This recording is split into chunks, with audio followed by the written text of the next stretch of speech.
Hey y'all, I'm Heather, and welcome to my channel, The Debt Free Quilter. Yes, that's right, I'm hiding again. Like I said, it's going to be like that a lot this summer. Anyhow, time for part 2 of my paper piecing project that is fairly well underway at this point. So we are looking at our second major unit that we're putting together into this quilt, and here we go.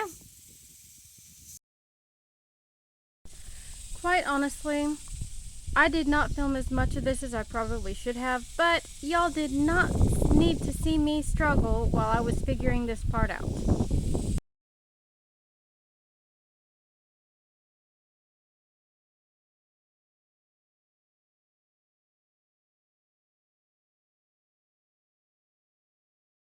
So I tried piecing it with strips. That didn't work. I wound up taking a page out of a very well-known quilter's book and used templates.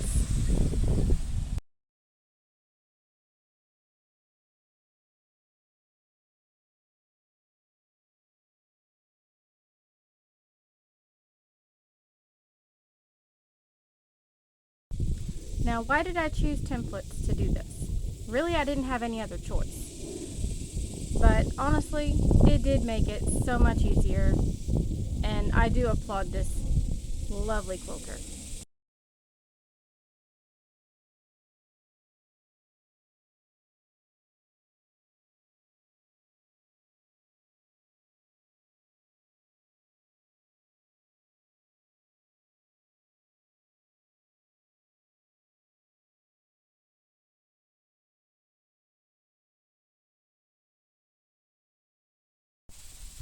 The basis for paper piecing, once again, is line up, sew, trim, press, repeat.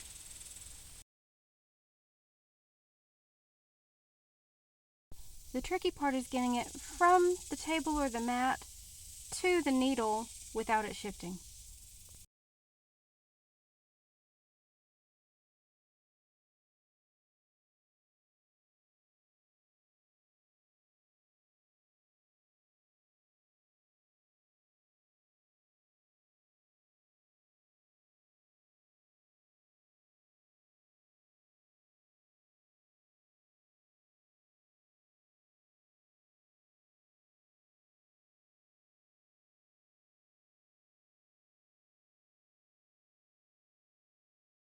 Now I will say it took me several evenings to do this, and I powered through and finished at about 1 a.m.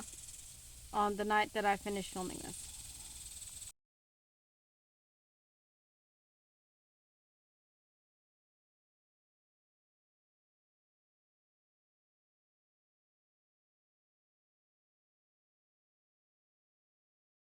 And instead of batch sewing everything, because these are so long, it was honestly easier to do one at a time.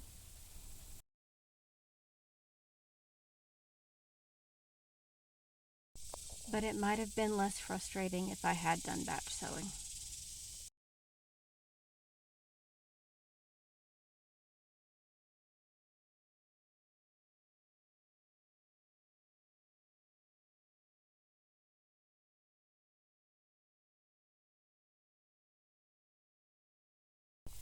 And when I'm ready to call it a night, at the end, when I'm tired, I stop and I trim off all that excess down to my 1/4 inch seam allowance and call it a night.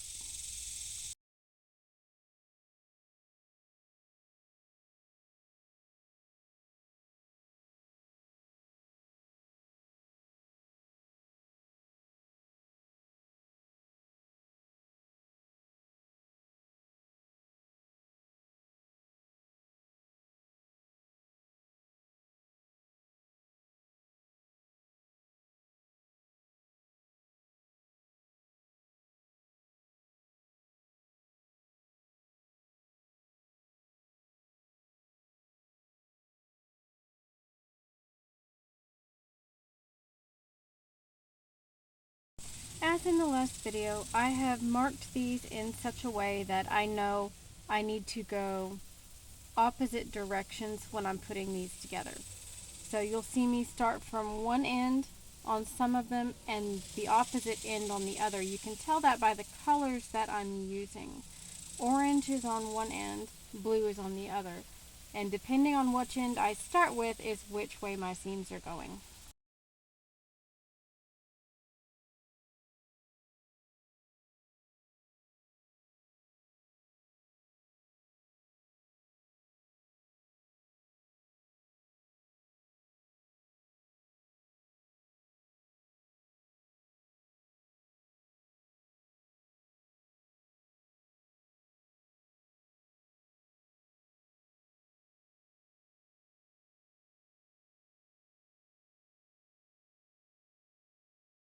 I chose to do that way I have no issues with nesting my seams because nobody likes a bulky seam, especially when we have to send it to a long armor, right?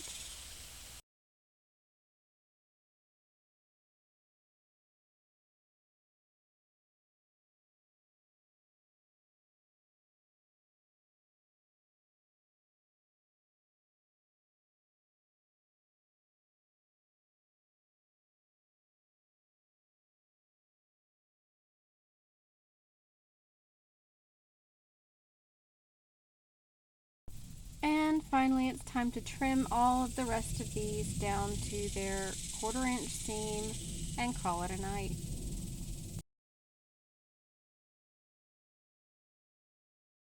Also, pairing them together helps me see how they're going to line up in the long run and helps me keep them in their sets because those will be going together very shortly.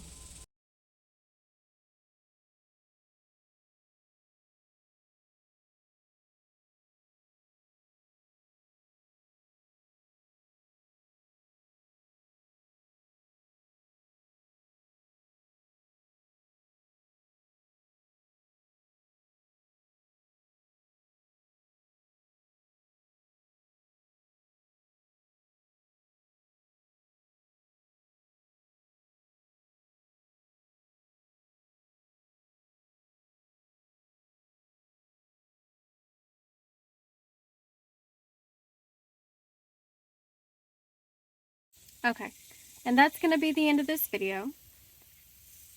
I've gotten all of those units completed, and now I need to work on the next units, which are going to be slightly larger.